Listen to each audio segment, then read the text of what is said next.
LaPaz Lounge. I am your host, Lakeisha Sampson, where it's a safe space for conversation. My name is Man of Arcadia, and I'm down here at LaPaz Lounge, where it's a safe space for conversation. Come down and get at my people and free your mind. Welcome to the LaPaz Lounge, and I am your host, Lakeisha Sampson. And today we have a special guest. Many of you may know him from the surrounding areas, Arcadia, Louisiana, by the name of Big 3, or he goes by Man of Arcadia. What it do? Yes. So I'm so glad to have him here and join us today, just to pretty much just talk about his lifestyle. He even talked about being shot and a lot of rumors and everything he want to clear up. You know, we just here to just, you know, it's a safe space for conversation, no judgment, and we just want to just talk and let it be. So welcome to Man of Arcadia. What you say, Big 3? Look at me trying to throw a big thing like I'm cool. Yeah. So I'm so glad to have you here. So I've been seeing a lot of your posts. I noticed, I think I reached out to you maybe like 2 months ago, and I didn't even know all the things that you had been dealing with. And one of the things I saw that you was just posting about prayer, and you was just talking about, you know, the young community, the young generation getting themselves together. You was in the hospital. You were just telling them like, hey man, it's time to change your lifestyle. So let's talk about that. What led you, and what was going through your mind when you were stating those things about changing your lifestyle, and what made you want to change? Mostly when, you know, tragic things happen. That's what make you get yourself together, make you realize and make you see what's going on in life. Because I was living the best life I can live. And I tell you, like, I heard about the parties. Really had the times I lived. Yeah. Fable and Quiz. Yeah. We had the time of our life. Yeah. And I never thought it'd be like this today. Life can change fast. That's right. That's Blink right. of an eye. That's right. That's why I tell so many youth and tell so many people, enjoy life, enjoy it. Because the situation with me, I didn't know I was gonna get shot. Yeah. I didn't know nothing was gonna happen. You say you didn't know you didn't know you was gonna get shot. Were you at the? This is not your first. You got shot maybe twice. Yeah. I only know about one. Okay, yeah. The first time I had just pulled up to the basketball park, and the altercation didn't have nothing to do with me. Like, it was some old guys arguing, getting into it, and going back and forth. And I was just sitting in the car. We just heard gunshots. Wow. And that's where it all started. That's the first time my life took a different direction. The first time ever, and I came out okay that time. It was, you know, I stayed there for like 2 days. I got shot at my hip and in my buttocks. Oh man. And I ended up walking the next day, ended up doing 2-3 days, and I ended up coming out of there and started back living the best life I can live. Party and turn it up. Yeah. But my biggest problem was I wasn't talking to God. Yeah. I didn't have God in my life. Yeah. I was just living. Fast money, fast life, just living. Yeah. Not a care in the world. Not a care. Yeah. I didn't care. I was doing things I knew I didn't have no business. You know? And it's mostly like I be telling everybody today, life comes at you fast. That's right. Yeah. Fast. That's right. Tell me about the second time you were shot. The second time was like the same similar situation. Yeah. I was just out there having a good time, minding my business, and then you just hear gunshots ring off. Here you go. And I'm shot again. I was so mad. Man. I was so mad. I couldn't even cry or be hurt because it's just like, again? Like, I get shot again? And it's 1,000 people out here. Yeah. And I come out of all the 1,000 people. All the people, it's just me again. Yeah. And that's the situation that took a toll of me. Again. The second time, like, I stayed in the hospital for a month, recovering, tubes in my body, tubes going down my throat, tubes up my nose. Yeah. I had like 5 different surgeries, and the whole time I just kept thinking, God, why me? Yeah. Why me? I'm gonna tell you why you know, so your voice can be heard, you know, so you can tell your story. And that's why we're here today. Yeah. And that's how I keep looking at it every day. Yeah. But it gets harder because even after I got shot, the next time I went back, they told me I have heart failure. Yeah. So, and then I really just ready to give up in life then. Like, heart failure, after being shot, like, I'm tired, I'm tiresome.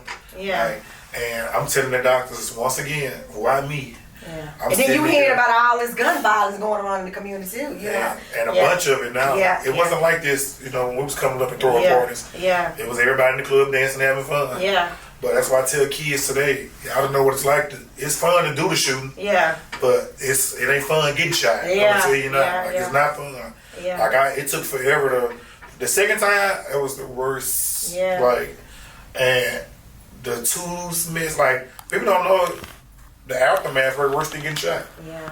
Like, they don't know that's the worst part about getting shot. They think it's getting shot that hurt. No. Wait till recovery. Yeah. Wait till you got tubes in your stomach, Yeah. tubes in your back, Barely can tubes breathe in your on side, y'all, yeah. barely can breathe, Yeah. can't walk, Yeah. can't do anything. Yeah. And that was the biggest moment of my life right there that changed my whole life. Yeah.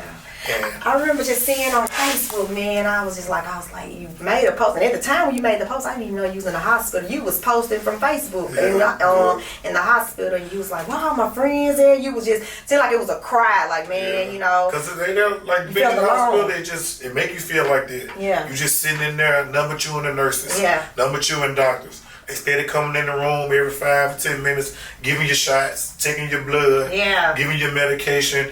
And you just ain't thinking straight. Yeah. So a lot of times when I made posts from my phone and my Facebook, it was a cry for help. It was like, if I could just get somebody here, if I could just get somebody to come be with me, and I sounded jealous a lot of times, saying, I wish y'all could feel my pain. Yeah. And you think about stuff afterwards. Yeah. But at the time I was angry, I was mad because I just didn't know why me.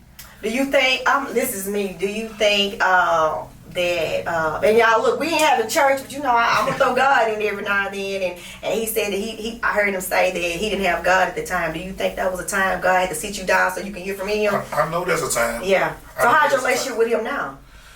It's still rocky. I'm gonna just be honest, because I haven't been to church since I was 12. Yeah. They don't make family and grandmothers and mamas like, back then. Yeah. So when I got older and it was my decision, I never went back. I didn't, and I just keep telling myself, you need God. Yeah. You need him. Yeah. And the last time I just went to the hospital, they told me my heart pump said 11%. Wow. And I need to get closer to God. Yeah.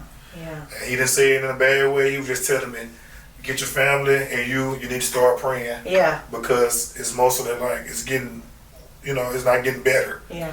But they got me stable for now. How did it make you feel hearing that? So you think like, man, is it over for me? I thought of it. Like when I went home, I cried for 3 days straight. Yeah.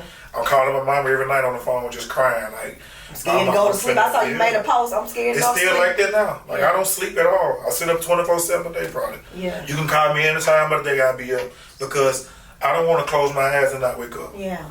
And sometimes I just get tired and just fall asleep on accident. Yeah. Like, because you've been up all night, I just been sitting up all night stressing and thinking about what's going to happen to me next. Yeah. Or what's going to go on because I have kids. Yeah. And How many do you have? I have three wow. beautiful daughters. Oh, wow. And they love their daddy. Yeah. Like I'm not the one that my kids can tell you everything about me. You active. They love me. They're active. Yeah. I ain't going to sound the perfect daddy. Yeah, but you active. They know me. Yeah, of course. When I call and say something, daddy is daddy.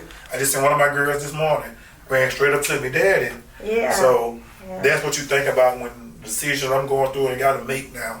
Yeah. But I just know I got to get closer to God. Yeah, yeah. So that's what I work on every day now, man. If I can just get closer to God, because I don't have a relationship with him. I'm going to be honest. Yes, you do. I don't know. Yes, what I mean is, when I say don't have one, is I didn't try to make one. Yeah, I got you. But now I know what to do. Now I'm older and more mature. Yeah, wiser, yeah. That's what I need to focus on more. Yeah. And that's what I be trying to do now every day. Like, just get closer to God. Yeah. Because once I heard my heart only pump 11%. Yeah. And I feel it now. I see it now. Yeah. My skin turn different colors. Yeah. My legs turn black. Yeah. Fluid come all up my body. I can't breathe. Can't talk. And now I just sit in the hospital every day to where he just keep pumping fluid out me. Yeah. Keep pumping fluid out me. So that's what's, and it's very hard. Very hard. Very. Man, it's so crazy, you guys. I'm here sitting here talking to Man of Arcadia. And he and I was just communicating. He was like, man, I didn't think you liked me. I'm like, what? I don't even know you. Just found out today that him and my husband were second cousins. So I knew him. And the Man of Arcadia, that's a broad name because so many guys. How do you get the Man of Arcadia before I move on to my next question? The Man of Arcadia. It's just crazy one day that we were sitting on campus one day and everybody just kept saying, oh, that's Man, he from Arcadia. Yeah. Oh, that's Man, he from Arcadia. And Joe Slow, I do. Trust Yeah, him, yeah. Like one day, Joe Slow just said, "You know what? You need to be calling yourself Man of Arcadia." Yeah. But it meant a lot to me at the time because I did a lot for my people, the community, my friends, my family. I was always giving money to the kids. I was always doing stuff in the hood and getting noticed, you know. So you earned that name. I earned the Man of Arcadia. Yeah. So, piggyback what I just stated, he said that he thought I didn't like him, and all these years I never knew that. I didn't know he didn't think I like him, but he explained why. One of the things that he mentioned earlier, if y'all heard him stated, he dealt with being shot twice. And I think that's why he kind of stated that one of the reasons why he felt I didn't like him because of a situation, that was involved with a family member of mine, and he thought, he played a part in it, and that's, he thought that I thought that, he was the reason. So this is the first of me hearing that, I never knew that, but that was the crazy scenario that night, losing someone through gun violence, and then just to hear that you was involved. How did it make you feel? It hurted me bad. Yeah. Because anybody from I-20, from Shreveport to Monroe, tell you, man is a big-hearted person. Yeah. Man care about the world. Yeah. I don't like to see none of my youngsters in jail and none of them dead. So if it ever came to a situation to where my name coming up in mix or drama or that's a murder or something, that's big, for them not to tell the truth. That guy, he always told us right from wrong. He always got on our tails. He always got on our case. He always told us when and not to do stuff. And that we did it on our own. So that's the only part I never liked it, because every time I would tell or say something, it's like they'll listen to me for a while, but then they got to go back out there. But I was the type of person to where I took all the youngsters in. I was food, clothes, money, whatever they needed, because I love the youngsters. I love the youth. Like, that's all I care. I used to stop and give kids money at the donations on the side of the street. Give them $100 for a $10 plate. You got Trent $100 for his birthday. He was like, man, that's all I care. Like, I just love to do stuff like that. Like, if I had $1 million, it'd be a lot of stuff different. That's just the heart, and that's why God made you here. But I'm glad that we was able to come together, and it was just a misunderstanding because I never knew that. But I seen the impact that you have brought to the community. It come in now. Real one. Now for real, because that's how I always been. I don't like drama. I don't like mess. I don't like my friends locked up. I don't like, especially youth. Because you made a post a couple of weeks ago about the youth. Because nowadays you got to pick a side. You got to do all this. But we don't got to be beefing at all. If we all come together, it's like the few rappers I know right now. And they know, if they on the live, they know, like, I want to see them come together so bad, because it's when you stronger together than apart. And when you fall apart, you fall into it's nothing left. That's right. And they don't understand that shit. It's when I tell them all the time, it's time to grow. It's time to live. It's time to do things. It's time to be different. You know. And all youth, every time they know, they'll tell you right now, but man gonna cuss. Man gonna fuss. Man gonna say gonna keep it real. Man gonna tell you when you wrong. And that's all I be caring about. It's my youth. I want to see them different. I want to see, And it just, But that's why you here, though. I'm just gonna be real with you. That's why God kept you here. You've been shot once, not once, but twice. So that's why He kept you here for a purpose, so you could tell the youth that, just to hear that you still alive, and to tell your testimony, hoping this reaching not just your community, but everyone. Because I see that you talk to a lot of people, especially from my community. I'm from Ruston, and I see that you interact with a lot of the Ruston guys and your community. Does that you said that does that start conflict? Like, damn, why you don't supposed to be talking to them? A couple of times. It'd be like how does that make you feel? Like, now I don't care. You got to be divided. It used to be like that, but now I just don't care anymore. Because if you don't see my heart is good and my heart is clear, and I'm for you, then it's on you. I don't care, because every youngster right now that got a beef, I can get between it right now, and I can tell them to stop. You stop, you stop. But it's mostly now that the youngsters are getting to a thing to where they feel like you got to pick a side.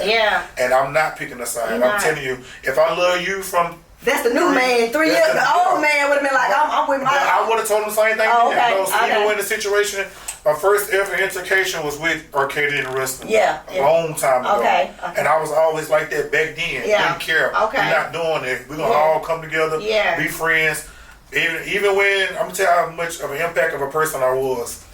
Moro used to come to my parties. Yeah, yeah. And you know how Moro is. They crazy. They See, I ain't never been to the parties. You know, that was, I'm a little older than you guys. Moro used to come to my party. And I got a friend on the line right now watching it from the east side. Yeah. The east side, the south side.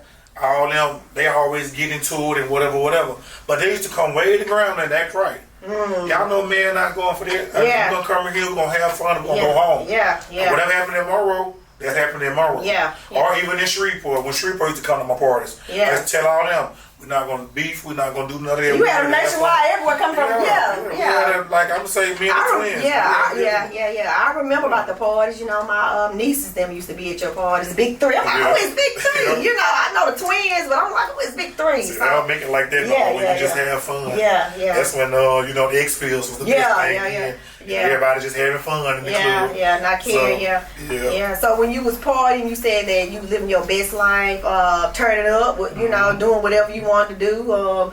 And how did that make you feel when you was just free doing what you want to do? Best times of my life. Best times. Not a care in the world. Wasn't even thinking I'm gonna get shot. Wasn't thinking. And did you have beef with people? It was just no. That's it was great. two situations that didn't have nothing to do with me. Both situations.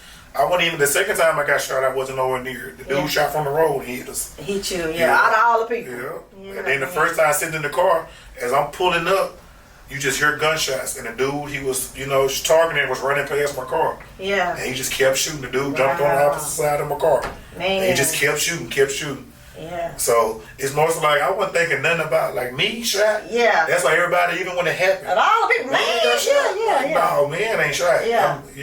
Man was shot. I'm in here hurting. You know you that saying, did your light flash before your eyes? It was not really. Yeah. Because the first time it was like I am shot.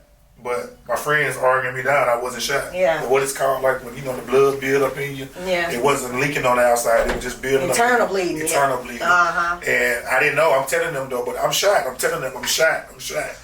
They looking at me. No, you're not. You're not shot. I'm telling them. Then I just fell. Yeah. I couldn't feel my legs anymore. Wow. So thank God you still walking. Yeah, man. You got a testimony. Yeah, that's what. And I got hit in the hip that time. Yeah. In the hip and hit in the buttocks. Yeah. And then the second time. It was mostly the same. I was just mad. I was angry. I didn't even care about dying at the time. Yeah. Because I was just like, I know I'm finna die. I got shot twice. I did too much. Ain't no way I'm finna make it this time. Yeah. But I was just so mad at the world. Like man. What was you mad about? Because I'm a good person. Yeah. My heart is big. Yeah. I don't have no beef. I didn't get into it with no one. But I'm the one that's steady getting shot. The guys out here shooting. But it's not even happening to them, but it's happening to me. Yeah. For no reason, because neither person. Well, I knew the first guy that shot me, but the second guy I never knew who he was. And you could ask them, or I could have told you. Did they even know me or have a beef with me? The first guy did, but we never knew who the second person was. Yeah, man. So, but the first guy did. I didn't even, take it to court, press charges or nothing. Yeah. My heart was big, so. Even when he telling me or talking to me about it, I talked to him after I got shot. Yeah. He was telling me, I'm sorry, man, it wasn't for you. Like, how did it make you feel somebody telling I'm sorry I shot you? Was you like in a bitter mode? I was angry at the time until, boy, you gotta kill me, took me away from my children. Of course. And I was angry the whole time, like, man. Yeah. But he just kept explaining, kept reaching out. That's one thing I could say. He never gave up. Yeah. He kept reaching out. Yeah. Tell man I'm sorry. Yeah. Tell man I'm sorry, because we had mutual friends. Yeah. And he used to just always say, tell man I'm sorry. Tell man I'm sorry. So that was I wasn't mad. I wasn't angry anymore. So, God, you forgive. Yeah. You don't forget, but you can forgive. That's it. Man, that's why we here at LaPaz. It's a safe space for conversation, and I appreciate you, man, Man of Arcadia. Let me get that right. The Man of Arcadia, just telling his testimony. And I heard you say that, man, I'm not with God. I don't go to church. Well, let me hear, and, the people that's listening, church is in you. Right. Yeah, so you don't have to sit in no church every day. You can have church, right now. We have, even though we're on this podcast, we having church. Because for you to sit up and tell your testimony, you here to tell your testimony to many, your peers, that's listening and watching, to many people that you impacted, that's a ministry. That's the testimony. So you having church right now. So I definitely appreciate that. And I know your girls. How old are your babies? I got 2 10-year-olds and a 3-year-old. I mean, a 6-year-old, 2 10-year-olds. 10-year-olds. 2 10-year-olds. They twins? Nope. Oh my goodness. Like I told you, I was having fun. Having fun. Okay. I was having fun in my lifetime. Okay. I don't remember you saying you had twins. Okay. No. Okay. I got you. No judgment. That's a safe space for conversation. We not passing judgment. Okay. So, y'all see him. Hey, we not judging. But, so that's mostly what it was. Yeah. Just having a good time. That's having a good time. One thinking, one caring, just living. Yeah. It's like just basically living. Yeah, of course. And man, I appreciate you, man.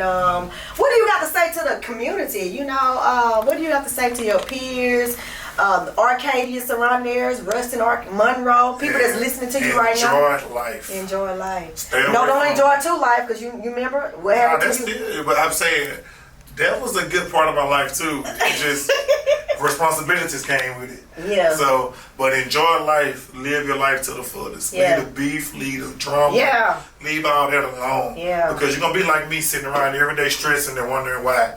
Like I don't wake up tomorrow. And it's to a point now where I got to where I didn't care anymore. Yeah. Like I started, drugging, taking more pills. What type of drugs? You say you do? You was drugging. You didn't mention that to me earlier. Yeah, I did a speech on here one day. I went live, and I had started taking Percocets. Okay.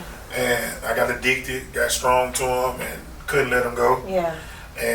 But I was taking them because I was angry, mad. Yeah. They released my pressure, released my mind, Yeah. And I had turned into a pill addict. Yeah. So I want to mention that too. Yeah. Leave the pills alone. Yeah.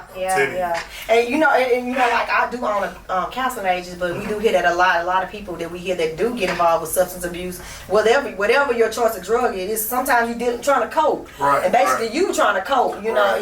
But and was this after the fact you got shot? Way after. I never did a drug. I never smoked. I never drank. Yeah. I never did anything. Yeah. But I was just so angry with life. Yeah. Like was you giving up? Yeah, I gave up. Yeah. I had started taking 6 or 7 pills at a time. Yeah. Praying to God, like, just take me. Yeah. Right. How did you get it's because I've been around and heard a lot of people that's I've been around a couple of people that's been addicted to prescription pills.